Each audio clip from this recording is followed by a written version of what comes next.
Jadi saya langsung kasus konkret aja dua ya, soal ijazah Jokowi dan soal Gibran. Konkret ini. Ya konkret, daripada susah-susah kan 10 menit kan, within 10 minutes kita bicara dua hal itu. Jadi semalam itu saya balik lagi jadi seorang lawyer, advokat yang sudah lama saya tinggalkan. Dan kemudian saya mendampingi RRT ikut gelar perkara khusus, GPK, bukan Gerakan Pengacau Keamanan, tapi gelar perkara khusus ya. Dan setelah 5-6 jam, finally ditunjukkan ijazah sokol asli itu. Tetapi yang paling lucu adalah Dr. Tifa misalnya minta di awal sesungguhnya, sebagai sebuah prasyarat kalau mau ngomong terus, tolong tunjukkan ijazah sokol aslinya, kita bilang analognya, dan kemudian laporan polisinya. Ternyata tidak dikabulkan. Minta gentleman agreement, enggak juga dikabulkan. Padahal di sesi 1, Gentleman agreement apa nih? gentleman agreement-nya adalah Dr. Tifa tetap melanjutkan speech-nya, pemaparannya, tetapi nanti di akhir sesi akan diperlihatkan. Oke, ya. Karena dia menganggap bahwa wah ini kita harus running terus kan. Nah akhirnya rupanya setelah 5-6 jam akhirnya betul diperlihatkan. Setelah barangkali kayak kalau di Amerika kan debat filibuster itu. Wah orang sudah lesu semua, maka kemudian diperlihatkan dengan harapan orang kemudian tidak korek melihatnya kan. Nah, bukan, kita suruh mendekat di meja, ditunjukkan ijazah, tapi tidak boleh menyentuh. Lawyer Jokowi bilang jangan disentuh katanya kan. Ya, jadi dari situ kita melihat kan sederhana kalau kita bicara tentang good governance, clean government, transparansi salah satu kuncinya misalnya. Kalau tidak transparan seperti itu, there must be something wrong kan pasti kan. Kalau memang bisa benar-benar asli ya silakan saja. Mau dipegang nggak apa-apa juga asal tidak menyentuh dengan keras yang menyebabkan itu selesai, itu rusak. Nah ketika kita lihat ya tidak ada bedanya ijazah yang beredar selama ini yang sudah diteliti oleh Roy Rismond bahwa itu 99,9% palsu. Yang sama dengan yang di media sosial. Iya, sama. Cuma apa yang ingin saya katakan buruknya ke penegakan hukum kita adalah terlihat betul kalau sesungguhnya ada inequality, ada ketidaksamaan perlakuan sebenarnya. Jadi kalau kita lihat dari 100% kita ngomong sebenarnya kita menguasai forum itu mungkin 80%. Lalu lintas percakapan, perdebatan dan lain sebagainya. Kubu Pak Jokowi cuma 20% saja ngomong. Dan itu pun cuma 2 orang. Sementara kita yang ngomong 5, 6, 7 orang. Wah itu kita bangga. Enggak. Karena mereka sudah yakin bahwa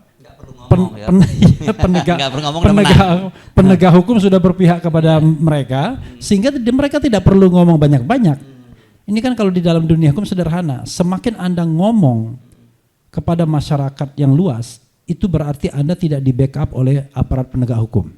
Tapi semakin Anda diam maka Anda di backup oleh aparat penegak hukum. Sama dengan kasus, semakin kasusnya itu pro bono makin Anda diam. Tapi makin Anda bersuara. Tapi kalau kasusnya uangnya banyak, diam-diam aja biasanya kan. Nah, pertanyaannya kenapa Anda sebagai lawyer tidak menyarankan seperti itu kepada klien Anda? Jadi saya lihat, waduh, ini kan test case sebenarnya. Sebuah bagaimana ini melibatkan seorang presiden, mantan presiden. Jadi saya mendengar isu misalnya ya, yang mengatakan bahwa kalau yang mengadukan itu bukan Pak Jokowi sendiri, barangkali kasus ini tidak lanjut. Nothing lah ya kan. Tapi karena yang mengadukan Pak Jokowi sendiri dan itu pun ditantang kan sesungguhnya kalau berani adukan sendiri maka kemudian di entertain. Yang menjadi persoalan adalah entertainnya kebangetan. Kalau kasus yang namanya pencemaran nama baik itu ancaman hukumannya paling cuma 9 bulan maksimal. Kemudian kalau itu fitnah itu ancaman hukumannya paling 4 tahun. Artinya tidak ada alasan untuk menahan. Kalau melalui media elektronik 2 tahun, tidak ada alasan untuk menahan. Tapi kemudian penegak hukum secara sengaja agar punya bargaining power memasukkan pasal-pasal yang nggak masuk akal.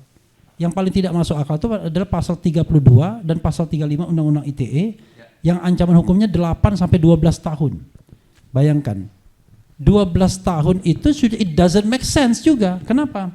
Karena pasal itu mengatakan mengedit sebuah dokumen yang tadinya katakanlah tidak otentik menjadi seolah-olah otentik. Nah, itu kan nggak masuk akal, karena apa yang dilakukan RRT itu dia tidak pernah mengatakan bahwa dokumen Jokowi itu otentik, yang dikatakan justru palsu. Jadi pasal itu sudah voidable, sudah batal dari awal sesungguhnya. Tetapi penegak hukum nggak peduli, dia gunakan saja pasal tersebut. Lalu termasuk yang 8 tahun itu yang mengatakan merusak dokumen publik, padahal first produknya sama end produknya sama. Jadi tidak ada misalnya end product hasil processing dari respon sama itu.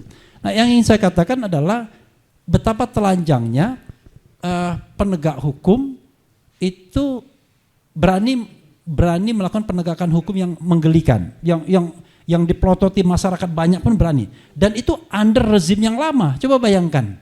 Karena saya membayangkan Prabowo nggak punya kepentingan untuk mengkriminalkan 3 orang ini atau 3+5. Bayangkan coba. Dan saya mendengar dari seorang pembesar misalnya, ya orang-orang dekat lah, wing-wing dekat Prabowo, ya kami baru bisa menguasai kejaksaan, BIN, tapi kalau KPK sama kepolisian masih sana katanya. Bayangkan sudah 1 tahun, bagaimana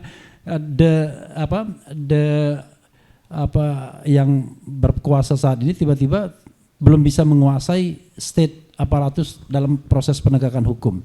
Ini kan luar biasa. Bagaimana kita berharap kemudian ada proses penegakan hukum yang luar biasa. Makanya ketika ada fenomena Zarub Rikar misalnya, saya kira memang pemerintahan gagap untuk menanggapinya. Karena saya mengatakan bahwa wilayah ini kelihatan susah untuk diperbaiki. Tapi susah-susah benar juga enggak. Asal ada keberanian untuk mengubah dan kemudian ada momentumnya. Nah, salah satu momentum yang saya sebutkan, yang berkali-kali saya sebutkan, Zarub Rikar itu. Ketika kemudian ada maklar di Mahkamah Agung dengan uang cash 1 triliun, hanya bekerja dalam jangka waktu 10 tahun hanya jadi maklar doang misalnya, kok bisa mengumpulkan uang 1 triliun, dan konon katanya sebenarnya bukan 1 triliun, 2 triliun.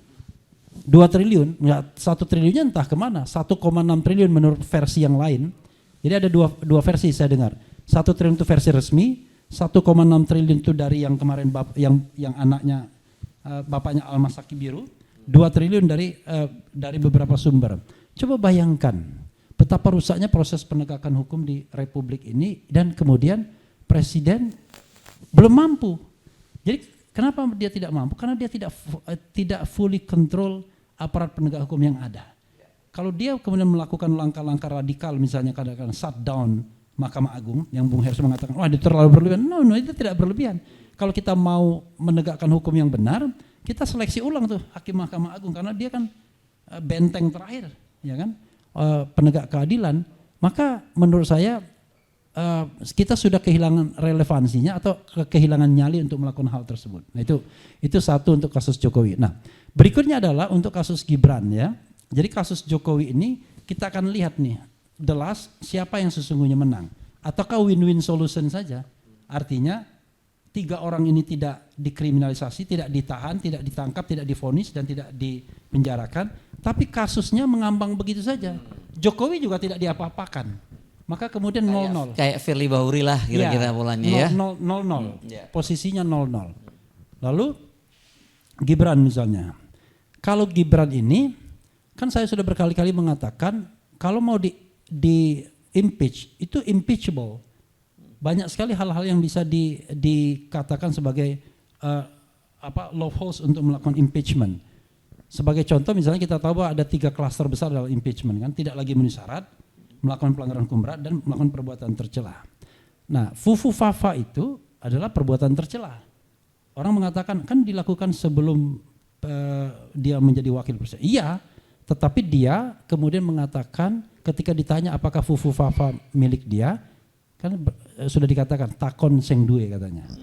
Artinya dia sudah melakukan kebohongan publik dan itu perbuatan tercela. perbuatan tercela dan ini sangat luar biasa karena kalau kita lihat muatan Fufufafa itu luar biasa. Tapi udah ditanyain belum sama yang punya? Sudah, takon sing duwe katanya. Lah iya, sudah ditanyain. Iya, takon sing duwe itu Gibran, jawaban Gibran. Lah iya, apakah sudah ditanyain Gibran-nya? Iya, Gibran ditanya, Fufufafa itu punya siapa?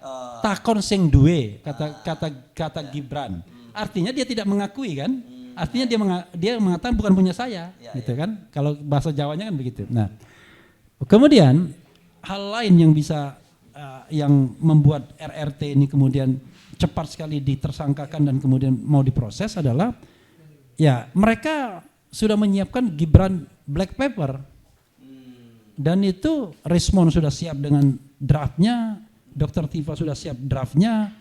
Mungkin yang ditunggu Roy Suryo, karena Roy Suryo melakukan kunjungan lapangan ke Australia di Sydney itu. Nah itu lebih telak lagi karena dampaknya kan langsung. Bisa langsung di-impeach. Iya langsung karena persyaratan untuk menjadi presiden atau wakil presiden sudah tidak terpenuhi lagi. Nah orang mengatakan, loh kan kemarin sudah diverifikasi oleh KPU, it doesn't mean kalau sudah diverifikasi kemudian ditemukan fakta atau informasi baru kemudian tidak bisa diterapkan. Kita tidak bicara lagi rezim pemilihan umum, pilpres, tapi kita bicara rezim pemberhentian presiden atau impeachment. Jadi at any time kalau dibuktikan bahwa presiden dan atau wakil presiden tidak lagi memenuhi syarat, maka kena klausul itu. Nah, lalu kemudian kita bicara mengenai misalnya hal lain pelanggaran hukum berat. Bisa juga dikenakan kalau dia terbukti menggunakan dokumen palsu yang ancaman hukumannya 6 tahun atau lebih. Jadi dari 3 jurusan itu sebenarnya dari sisi hukumnya mudah, cuma dari sisi politiknya kita tinggal menunggu konstelasi politik bangunan dinasti ini yang saya rasakan. Jadi ijazah status Gibran itu akan menjadi pertaruhan bagaimana rezim Prabowo ini bisa meninggalkan rezim Solo dan bagaimana Indonesia bisa dibangun lebih baik karena tidak lagi ada ikatan-ikatan dengan ini. Nah saya membayangkan kalau seandainya ijazah ini kemudian terbukti karena ada pengadilan Solo yang masih berproses citizen lawsuit-nya dan nanti tanggal 6 itu akan ada memanggil ahli-ahli dan mudah-mudahan pengadilan itu tidak diintervensi dan kemudian bisa memutuskan bahwa ijazah Jokowi itu asli atau palsu. Ya, tapi ijazahnya kan katanya ada di kepolisian, bagaimana? Ya, itu nanti kalau perintah pengadilan bisa dihadirkan. Oke. Dan itu kebohongan publiknya luar biasa. Ijazah itu katanya sudah disita pada tanggal 23 Juli. Ya, 2025. Ya. Padahal pro Jokowi, pendukung-pendukung Jokowi mengatakan, saya melihat. Berapa bulan yang lalu kita dengarkan 1-2 bulan lalu. Lalu Andi Aswan mengatakan saya ada scan aslinya. Dari mana dia bisa men-scan asli kalau ijazah itu sudah.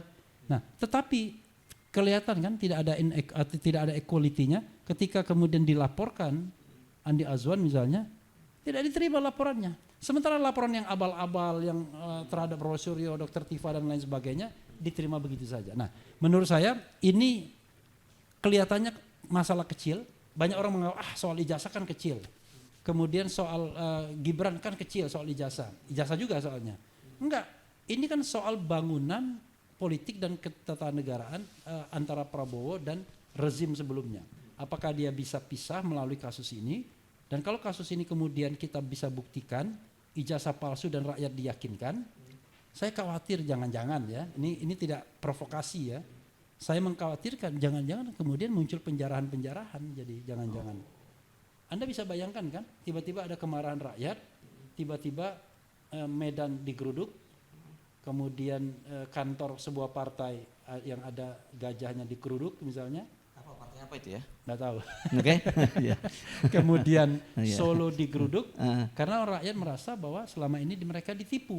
Oke. Nah itu yang saya kira yang mereka takutkan. Maka tidak hanya soal ijazahnya yang kemudian terbukti, maka rezim ini akan hancur. Nah, menurut saya multiplier efeknya adalah pada reformasi, ya, formasi terhadap aliansi-aliansi politik yang ada. Termasuk juga saya kira kabinet-kabinet akan diubah total. Oke. Jangan-jangan ada perubahan fundamental yang kemudian apa yang ada format hari ini akan berubah drastis. Saya kira itu yang ingin saya sampaikan. Oke. Saya tambah sedikit ya kalau soal dari 2 ijazah tadi. Antara Pak Jokowi dengan Gibran, bukankah yang impactnya serius itu itu pada Gibran. Karena Ya. kalau Pak Jokowi kalau katakan harga bohongan, tapi beliau kan sudah tidak menjabat menjadi presiden lagi. Gibran masih menjabat sebagai wakil presiden, artinya dia bisa di-impeach. Dan dari sisi Pak Jokowi sendiri, itu kan berarti rencana Pak Jokowi untuk meneruskan dinastinya berantakan semua dong. Ya, jadi sebenarnya bukan itu. Kalau saya lihat justru impactnya langsung kalau seandainya ada sebuah statement, ada sebuah putusan pengadilan yang mengatakan ijazah Jokowi palsu.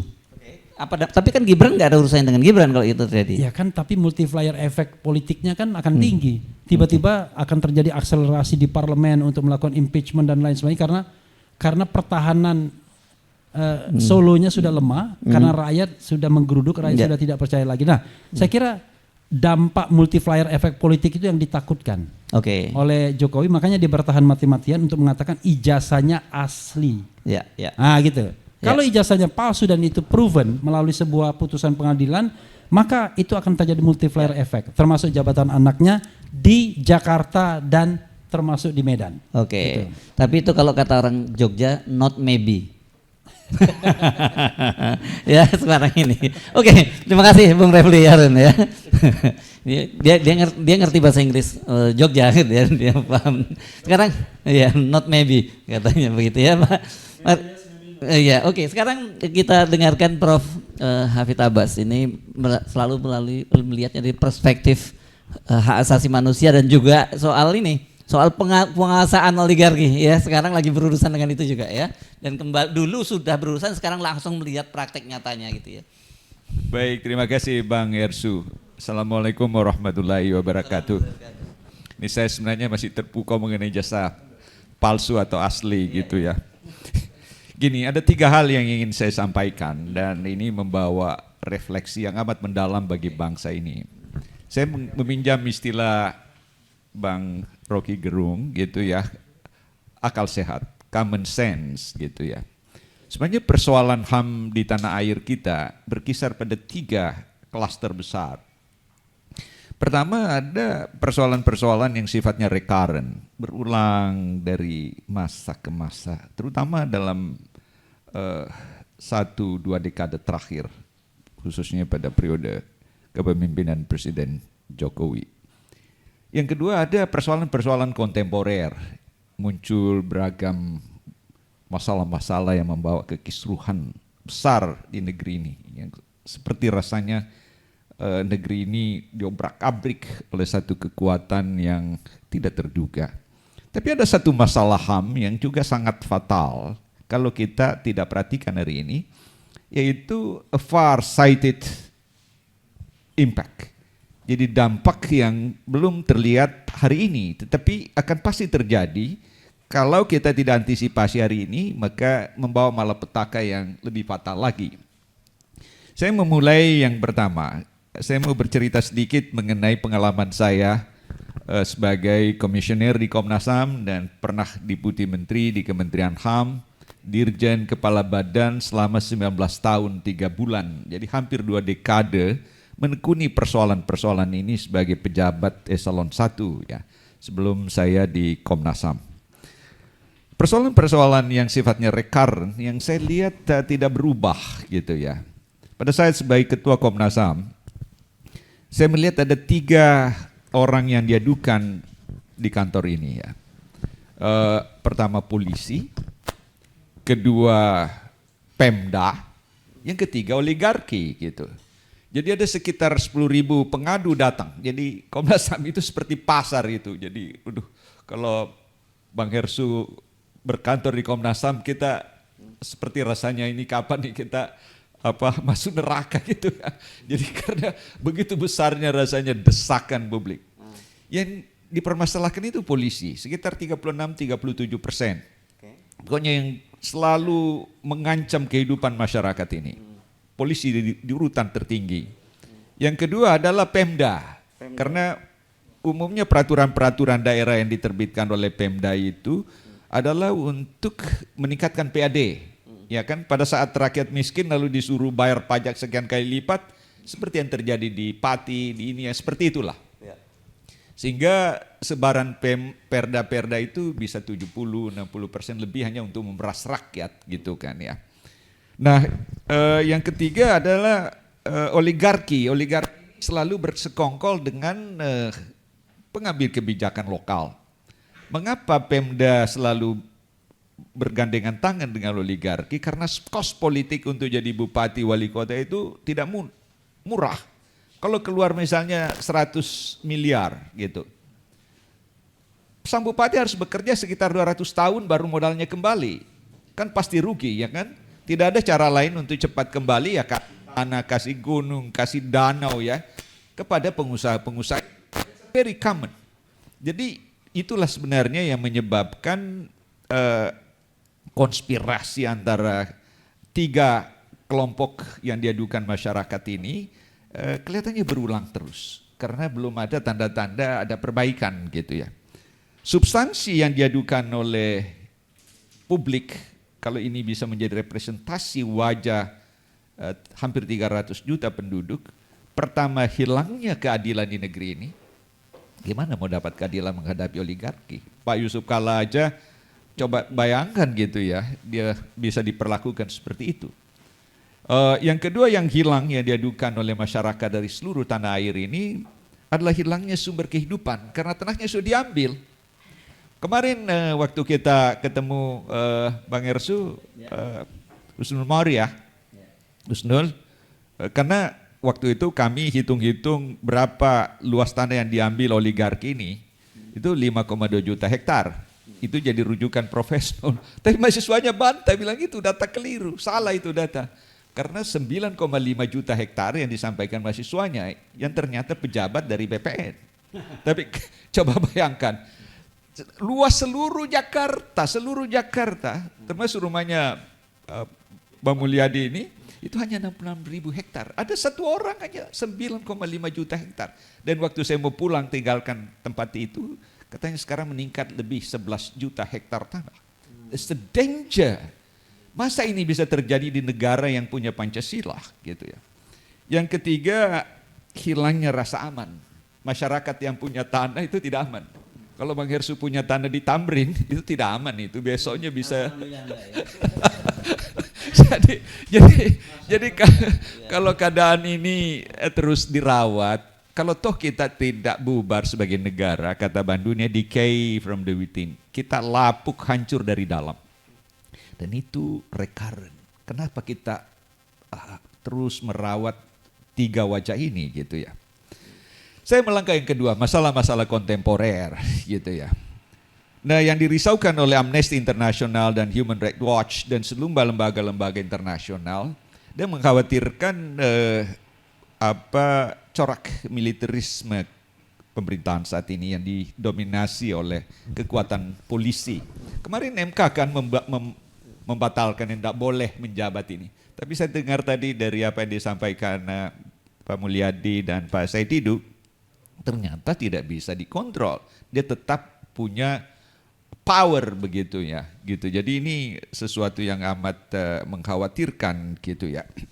Saya waktu masih melihat data di kampus ketika ada malapetaka yang terjadi di lebih 1.000 mahasiswa, 1.048 gitu kasus, lebih 50 perguruan tinggi, mahasiswa diberi kesempatan magang di Jepang, di Jerman, tapi kan di sana kerja paksa, kerja padat karya, dan akhirnya keuntungan yang diperoleh itu dikasih ke perguruan tingginya, dan ada data yang saya peroleh, dosen yang memfasilitasi pengiriman mahasiswa ke luar negeri ini ke Jerman, itu memperoleh satu orang mahasiswa nyetor 40 juta gitu ya. Jadi mahasiswa dieksploitasi, dan ada 90 orang mengadu ke Komnas HAM, tapi ini tidak diteruskan, jadi ada impunity. Masa ini tidak memperoleh keadilan? Dan ini sudah menjadi isu global karena melibatkan Jerman dan masyarakat internasional. Tapi kenapa ini tidak berproses begitu? Jadi ini amat mengkhawatirkan. Ini hal-hal yang kontemporer. Kita juga lihat ini Bang Saididu yang selalu menyegarkan ingatan kita pada situasi yang juga amat mendebarkan masa depan Indonesia mengenai kekuasaan oligarki di PIK 2 gitu kan ya. Rakyat senaknya digusur ya, hilang sumber kehidupannya segala macam, toh negara tidak hadir di situ.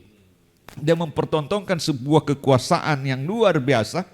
Jadi dan itu bagi masyarakat internasional ini disebut sebagai kasus pelanggaran HAM berat, seperti kejahatan apartheid, penggusuran paksa, dan kenapa negara tidak hadir? Jadi ini semua situasi yang amat mengkhawatirkan. Ada lagi Pulau Rempang juga, ya, karena ada orang Cina mau buat pabrik kaca atau pabrik biskuit, saya tidak tahu Pak Mulyadi, atau pabrik apa di situ, mungkin juga pabrik uang palsu atau apa gitu ya. Jadi rakyat dipaksa yang berabad-abad tinggal di situ digusur gitu. Ini kenapa ini terus negara tidak hadir? Dan terakhir ada ecocide, kekejaman terhadap alam. Dan ini saya lihat di UNEF, di PBB untuk lingkungan hidup di Nairobi, ingin membawa ini dan sekarang masih dalam proses masukkan di Statuta Roma, disamakan sebagai genocide. Coba bayangkan dengan tragedi di Sumatera ini, saya lihat tadi data ada 69 triliun kerugian ekonomi, jadi sekitar 4,2 miliar dolar. Ya mungkin sekarang bertambah karena datanya minggu lalu. Ada 10.010 orang meninggal dan ada lebih 200 orang hilang. Tapi satwa-satwa langka orang hutan, datanya tadi 780, sekarang tersisa 32. Mudah-mudahan 32 orang hutan ini selamat gitu ya. Dan kemana yang bertanggung jawab ini? Jenderal-jenderal yang Pak Mulyadi tadi sebut itu ya, yang punya perusahaan begitu banyak yang bersekongkol dengan oligarki, kenapa ini tidak dibawa, tidak tahu apa namanya ya, Mahkamah Keadilan Rakyat, Pengadilan Rakyat kayaknya ya. Negara seakan-akan lumpuh melihat tidak berdaya melihat kekejaman ini di depan mata. Terakhir, ini isu-isu yang sifatnya far-sighted. Apakah kita memilih untuk mempertahankan Indonesia ini agar tetap ada atau tidak? Kalau akhlak kita tidak berubah, dia akan nanti, kalau tidak dia bubar, maka dia decay from the within, dia hancur dari dalam. Dan sekarang di depan mata kita bergerak menuju single community of nation within ASEAN, secara ekonomi, secara politik. Dengan wajah seperti ini kita sangat khawatir. Dan terakhir sekali saya lihat pengalaman Costa Rica ketika pekerja-pekerja Cina membuat stadion untuk sepak bola ya di sana. Ternyata tidak ada yang pulang ke negaranya. Jadi saya kira mereka yang ada di Morowali, di mana-mana, mungkin dia menetap selamanya di sini gitu ya. Nah kita tidak tahu apakah nanti kita mengalami keadaan seperti dulu ada illegal migrants, kemudian melahirkan satu negara bernama Singapura, dulu itu kerajaan Melayu, kerajaan Malaka. Apakah juga nanti nih Kalimantan akan negara ini hadiahkan ke mereka atau ada pulau lain menjadi ini. Jadi mungkin saja negara dalam negara itu akan bisa terjadi kalau kita tidak hati-hati melihat catatan-catatan HAM pada hari ini. Saya kira itu tambahan saya dari pengayaan ijazah palsu dari Bang Refli Harun tadi. Nah ijazahnya kita semua di sini yang duduk saya kira asli lah ya, insyaallah ya. Terima kasih. Assalamualaikum warahmatullahi wabarakatuh. Waalaikumsalam warahmatullahi wabarakatuh. Kita beri applause untuk 3 orang pembicara, Profesor Hafidz Abbas, Dr. Mulyadi dan juga Dr. Refli Harun. Oh gitu ya. Oke, silakan kembali ke tempat masing-masing. Kita akan nyambung nanti dengan Bung Rocky Gerung ya. Jangan kemana-mana. Oke bro.